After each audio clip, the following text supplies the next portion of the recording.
Isa sa tinatanaw ng mataas na paaralang Ateneo ay ang tama at hustong pagkahubog ng pangkalahatang pagkatao ng mga mag-aaral.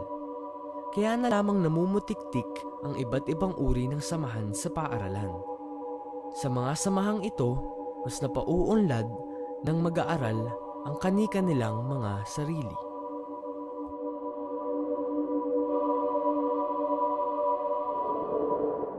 Subalit lingid sa kaalaman ng nakararami, sa kabila ng pagkakakilanlan, pagtitingala at suportang natatanggap ng mga samahan mula sa mga Atenista at sa mismo administrasyon, may mga kumakalat na kasabihang may inililihim ang ilan sa mga samahang maituturing katakataka o tumataliwas sa dahilan ng pagkabuo ng samahan. Ang tanong, mayroon nga ba talaga? Some of the stories, but then again, like other organizations, I don't know anything about it. Wala. Wala man. Tulad na sa akin. May mga narinig ako. Tulad ng Secret? Kahit di mo sabihin ko. Tulad na. ano ginagawa mo? It's hard. Hindi mapagkakailang mayroon ngang mga lihim na gawain ang ilang mga samahan. Ngunit, ano nga ba ang mga ito?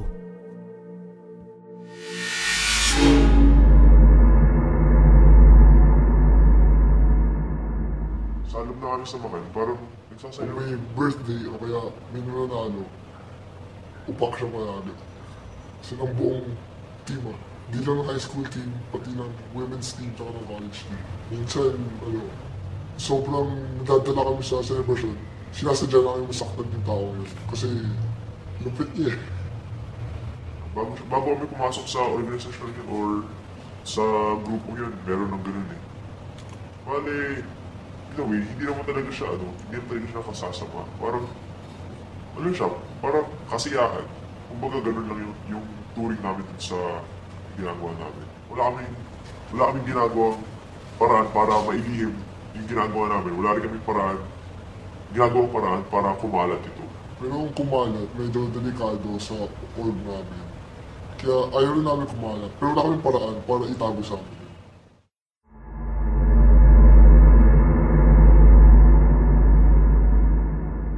Actually, meron. Kada araw ng tryouts namin, isang linggo yun, kada araw kailangan nila makuha yung pirma ng bawat miyembro. Kapalit ng pirma, isang utos. Bahala na yung miyembro kung ano yun. Pagkatapos nung pahiyaan, meron ring pahirapang pang-physical, syempre. Patatakbuhin ng malayong-malayo, pabubuhatin ng kung ano-ano habang tumatakbo.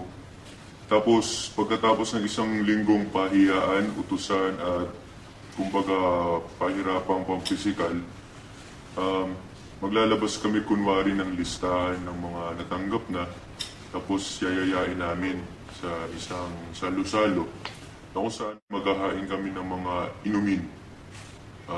Itong mga inumin na ito ay walang alkohol. Hinahaluan lang namin ito ng kung ano mang maaaring magbigay ng konting lasa dito. Kunwari merong alcohol. So inumin namin sa mga aspirants. Tapos, kung sino yung umarting lasing, tatanggalin namin. Kasi hindi na kakapalan ng mukha yun. Kakupalan na yun. Yung pahiyaan at saka physical, taon na nitong ginagawa simula pa ng panahon ng mga lululuhan ng grupo namin. At yung pangalawa, yung sinabi kong kunwaring inuman, hindi. Kasi nung isang taon lang namin ito sinimulan upang masiguro namin ano talaga yung mga ugali na magiging kasapi namin dito sa aming samahan.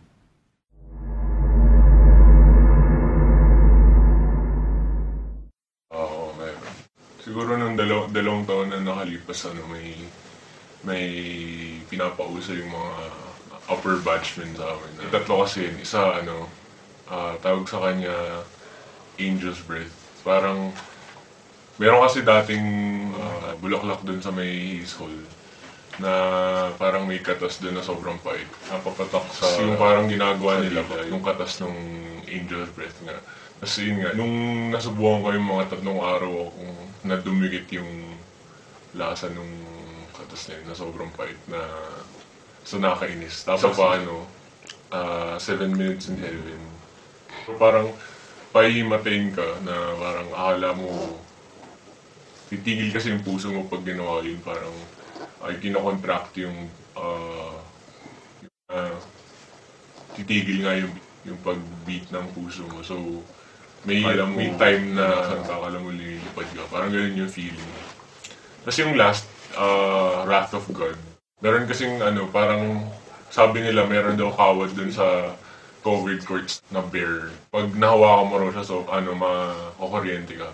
So ginagawa nila parang, pagkatapos ng production, pupunta ka dun. Tapos parang kailangan mo hawakan siya ng matagal.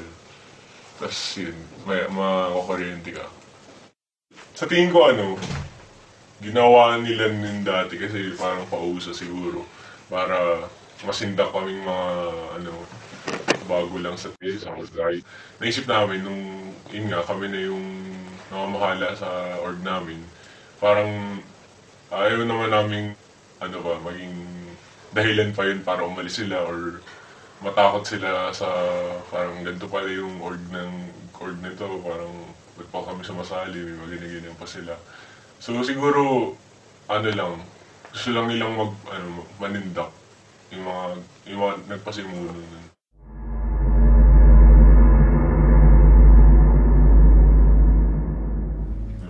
Pag bago kang naglilinis ka ng banyo, ikaw ang naglilinis ng service or so, pinapawalis.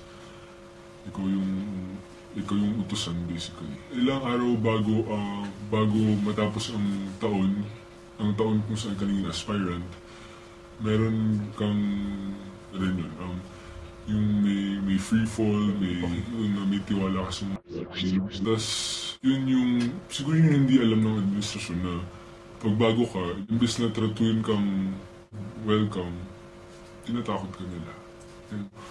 Yung strategy nila is na ipakita nila na mahirap sa org nila, na yung mga talagang mga matatag lang ang pwedeng manatili dito.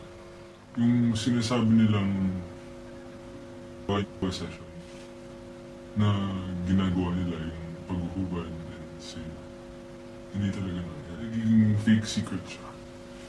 So, ang nakakainis dito ay yung secret ng org ay hindi pala secret. So, lumalabas siya as papansin. Bakit pag tinatanong namin, kumari yung isang taga doon, sabihin nila it's either secret or sabihin nila meron talaga pero hindi nyo maintindihan.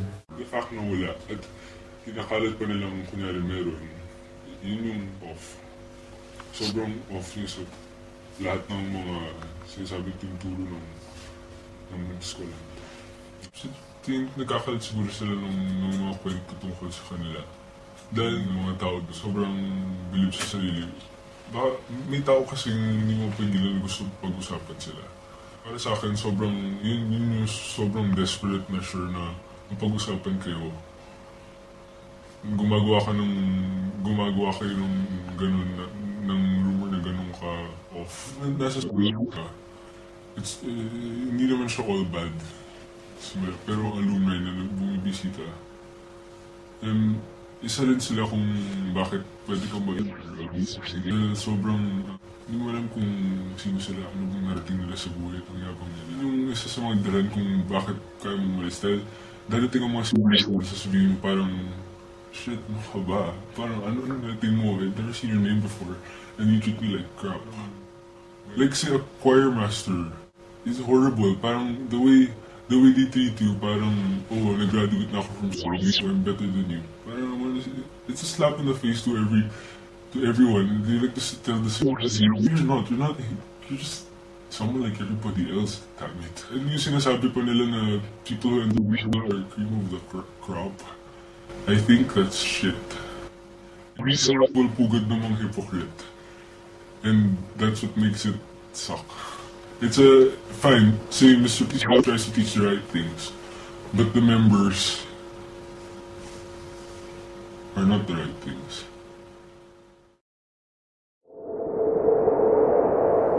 Sa kahuli-hulihan, nasa mga miyembro pa rin ng mga samahang ito ang makilahok sa kanilang mga gawaing palihim. Malawak man ang pinanghahawakan ng Ateneo sa pagbuo sa mga Atenista, ay tulad ng pagpili ng samahan ay nasa atin pa rin ang kalayaang makibahagi sa mga gawaing huhubog sa atin.